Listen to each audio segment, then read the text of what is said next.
بەناوی خۆی گەورە و میهرەبان کوردستانیانی بەڕێز ئەم کاتتان باش بە بۆنەی تێپەڕبوونی 3 ساڵ بەسەر دەست بەکاربوونی کابینەی نوێمی حکوومەتی هەرێمی کوردستان بە پێویستم زانیە وتایەتان پێشکەش بکەم و باس لەوە بکەم کە لە ماوەی ئەو 3 ساڵەدا چیمان کردووە و دەستکەوتەکانی ئەم کابینەیە چی بوون، هەروەها باس لە پلان و بەرنامەی داهاتوومان دەکەین. لێرەدا زۆر گرنگە ئاماژە بەوە بدەم کە هەر لە دوای دەست بەکاربوونی ئەم کابینەیە هەرێمی کوردستان و جیهان بە گشتی ڕوبەڕووی قەیرانێکی تەندروستی بووەوە کە بڵاوبوونەوە و تەشەنەکردنی ڤایرۆسی کۆرۆنا بوو. سەرنجام قەیرانی دارایی لێکەوتەوە کە تا ئێستاش دەرهاوشتەکانی هەرماون لە هەمان کاتدا بەداخەوە حکوومەتی فدرالیش جگە لە چەند مانگێکی کەم نەبێت بڕەپارەی تەرخانکراو بۆ تەواوکاری موچە کە 200 میلیارد دینار بوو نەنارد. هەروەها چەندین هەوڵی دەرەکی و ناوخۆیش بۆ پەکخستنی حکوومەتەکەتان درا. بەڵام حکوومەتی هەرێمی کوردستان توانی لە ڕێگەی پلان و بەرنامە و چاکسازیەکانیەوە تا ڕادەیەکی باش ئەو قەیرانانە تێپەڕێنێت. لە بواری دارایی توانیمان موچە بە بەردەوامی بدەین ئەگەرچی هەندێک جاریش دواکەوت بێت یان چەند مانگێکی کەم ڕێژەی موچەکە 100% نەبوو، بەڵام موچە دابەشکردن هەر بەردەوام بوو بە پێی بودجەی بەردەست. لەم کابینەدا توانیمان قۆناغی سەختی بێداهاتی بە بێ قەرزکردن تێپەڕێنین. بۆیە نەک تەنیا هیچ قەرزێکمان نەکرد و بارگرانی و بەرپرسیارەتیمان بۆ نەوەکانی داهاتوو دروست نەکرد، بەڵکو قەرزەکانی حکوومەتیشمان کەم کردەوە و لەم ماوەیەدا زیاتر لە 1 میلیارد دۆلار قەرزمان داوەتەوە. لە ئەنجامی چاکسازی لە هەردوو بواری دارایی و کارگێڕی داهاتی ناوخۆ بە ڕێژەیەکی بەرچاو تا ئاستی 100% زیادی کرد. لە ڕووی بەهێزکردنی ژێرخانی ئابووری هەرێمی کوردستان کارمان بۆ هەمەجۆرکردنی ئابووری و سەرچەوەکانی داهات کردووە. زۆرترین خەرجی لە دوای ساڵی 2014 لە بواری جادە و ڕێگەوبان بووە. هەروەها لەم کابینەدا بایەخدان بە کەرتی کشتتوکاڵ و بەرهێنان لە بواری کشتتوکاڵیدا زۆر زیادی کردووە و بەکردەوە هەڵی هەناردەکردنی بەروبوومی کشتتوکاڵی ناوخۆی کوردستان بۆ دەرەوە و دۆزینەوەی بازاری دەرەکی ڕەخساندووە و دەستی پێکردووە. هەروەها پرۆژەی گەورە و استراتیجی لە بواری دابینکردنی ئاسایشی خوراک ئەنجام دراون و هەندێکیان تەواو بوون و هەندێکیشیان ئێستا لە جێبەجێکردندا. کار بۆ دابینکردنی ئاسایشی ئاو و دروستکردنی بەندە و پۆنت کراوە.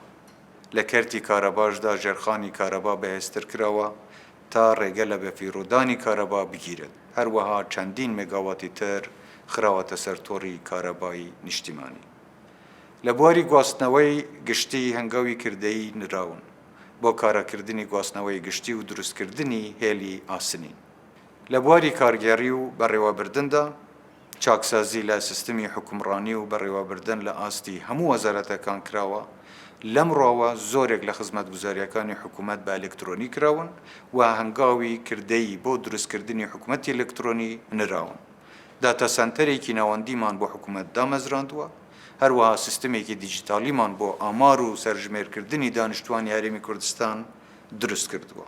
کارمان کردووە بۆ کەمکردنەوەی بیرۆکراسی لە فەرمانگە و دام و دەستگاکانی حکوومەت و شۆڕکردنەوەی دەسەڵاتەکان و گواستنەوەی خزمەتگوزاریەکان لە نەوەندی پارێزگاکان بۆ ئاستی قەزاکان. هەنگاومان ناوە بۆ کەمکردنەوەی گەندەلی و بنبڕکردنی و ڕێگەگرتن لە بەفیڕۆدانی داهاتی گشتی و خراپ بەکارهێنانی دەستەڵات. لەم کابینەدا هەماهەنگیەکی توکمە و بەهێز لە ناو ئەندامانی کابینە و ئەنجومەنی وەزیراندا هەیە.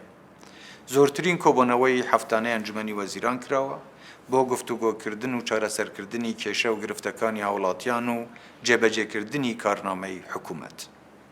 هەروەها پەیوەندیەکی باش لە نێوان حکوومەت و پەرلەماندا هەیە و وەزیران و بەرپرسانی حکوومەت زۆرترین سەردانی پەرلەمان و لێژنەکانی پەرلەمانیان کردووە بۆ وەڵامدانەوەی پرسیار و خستنەڕووی و ڕوونکردنەوەی پێویست بۆ پەرلەمانتاران. لە ڕووی گرنگیدان بە خوێندن و پەروەردە جگەل لە بەهەمیشەکردنی مامۆستایانی گرێبەست و نوژەنکردنەوە و دروستکردنی چەندین قوتابخانە و پەرەپێدان بە خوێندنی ئۆنلاین و فراوانکردنی پەیوەندی ئەکادمی و خوێندن لە نێوان هەرێمی کوردستان و وڵاتانی دیکە بۆ باشترکردنی کواڵەتی پەروەردە و خوێندنی باڵاش دەستەی متمانە بەخشین بە دامەزراوەکان و پرۆگرامەکانی پەروەردە و خوێندنی باڵامان دامەزراندووە. لە بواری هوشیاری کۆمەڵاتی. زۆرترین زانیاری و ڕوونکردنەوەمان لەبارەی کار و چالاکی و پرۆژەکانی حکوومەت بڵاو کردوتەوە. هەروەها کارمان کردووە بۆ فراوانکردنی مەودای ئازادی ڕاگەیاندن و ڕاداربڕین و زەمینە سازکردن بۆ دروستبوونی ڕاگەیاندنێکی بەرپرسیار لە هەرێمی کوردستان. بەردەوام بووین لە پەرەپێدانی کەلتوری بەیەکەوە ژیانی ئاشتیانەی نێوان پێکاتە جیاوازەکانی هەرێمی کوردستان. هەوڵی بەردەوامانداوە بۆ نەهێشتنی توندوتیژی و جیاوازی ڕەگەزی و بەهێزکردنی پێگەی ئافرەت. گرنگیمان داوە بە بواری ژینگە پارێزی و بەکارهێنانی وزەی سەوز و ژینگە دۆست. لە بواری بەرگری و پاراستنی یاسایشی نیشتیمانی. یەکەم جارە لەم کابینەیەدا چاکسازیەکانی وەزارەتی پێشمەرگە و یەخستنی هێزەکانی پێشمەرگە چووەتە بواری کردەیەوە. بەردەوام بووین لە ڕوبەڕووبوونەوەی تێرۆریستان و پۆچەڵکردنەوەی هەوڵی تێرۆریستی و دەستگیرکردنی تاوانباران و بازرگانانی مادەی هۆشبەر. پشتیوانی ڕۆلی دادگاکان بووین بۆ سزادانی سەرپێچیکاران. سەردانی مەیدانیمان کردووە بۆ سەنگەرەکانی پێشمەرگە و بەهێزکردنی هێلەکانی بەرگری لە بەرامبەر تێرۆریستان. هەر لەم ڕۆژانەش هەڵمەتی ڕاماڵینی چەکی بێمەڵەت دەستی پێکردووە. لە بواری پەیوەندی لەگەڵ حکوومەتی فدرالی. لە چوارچێوەی سیاسەتمان بۆ چارەسەرکردنی کێشە هەڵبسێردراوەکان و پارێزگاریکردن لە ماف و شایستە دەستوریەکانمان زیاترین هەوڵمان بۆ چارەسەرکردنی کێشەکان داوە و بەردەوامی شاندی حکوومەتی هەرێم بۆ گفتوگۆ و گەیشتن بە چارەسەرێک لەسەر بنەمای دەستور سەردانی بەغدای کردووە و لە هەوڵەکانمان بەردەوامی. لە بواری دیپلۆماسی و پەیوەندی نێودەوڵەتیدا کارمان بۆ پەرەپێدان و بەهێزترکردنی ئەو پەیوەندیانە کردووە و لە سەردانەکانمان بۆ وڵاتانی هەرێمی و عەرەبی و ئەوروپایی و لە کۆڕ و کۆنفرانسە نێودەوڵەتیەکاندا هەڵوێستی هەرێمی کوردستانمان ڕوون کردووەتەوە و پەیوەندیەکانمان پتەوتر کردووە. پلان و بەرنامەکانمان بۆ ماوەی داهاتوو ئەمانن. بەردەوامیدان بە سیاسەتی هەمەجۆرکردنی ئابووری و سەرچەوەکانی داهات و گرنگیدانی زیاتر بە کەرتی کشتوکاڵ، زیادکردنی بەنداوەکان و بەردەوامیدان بەکارکردن لەسەر پاراستنی یاسایشی ئاو، دامەزراندنی سیستەمێکی ژینگە دۆست بۆ چارەسەرکردنی کێشەی خاشاک و زبڵ لە شارەکانی هەرێمی کوردستان، زیادکردنی ئاستی بەرهەمێنانی کارەبا بە بەکارهێنانی وزەی خۆر و گازی بە فێڕودراو و ئەو سەرچاوانەی کە نرخی بەرهەمێنانی کارەبا کەم دەکاتەوە.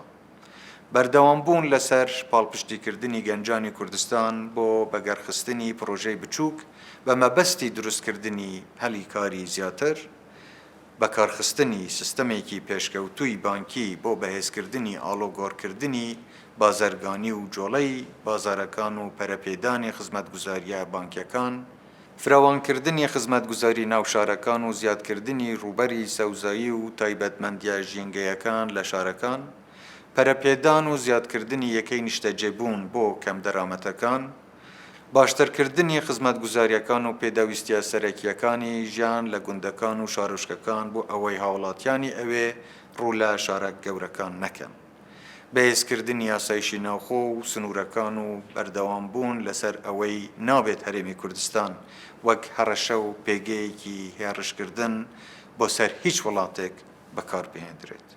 ئەمانە ئاماژەیەکی خێرا و کورتەیەکی چەند تەوەرێکی گرنگی دەستکەوتەکان بوون کە وەزیرە بەڕێزەکان وردەکاری زیاتر لەم بارەیەوە دەخەنە ڕوو. کوردستانیانی خۆشەویست، ئێوەی هاوڵاتیانی کوردستان سەنتەری گرنگیدانی ئەم کابینەیەن وە دڵنیابن هەموو هەوڵێک دەخەینەگەر بۆ ئەوەی بە باشترین شێوە خزمەتتان بکەین و لە ئاست خواست و داخوازیەکانی ئێوەدا بین.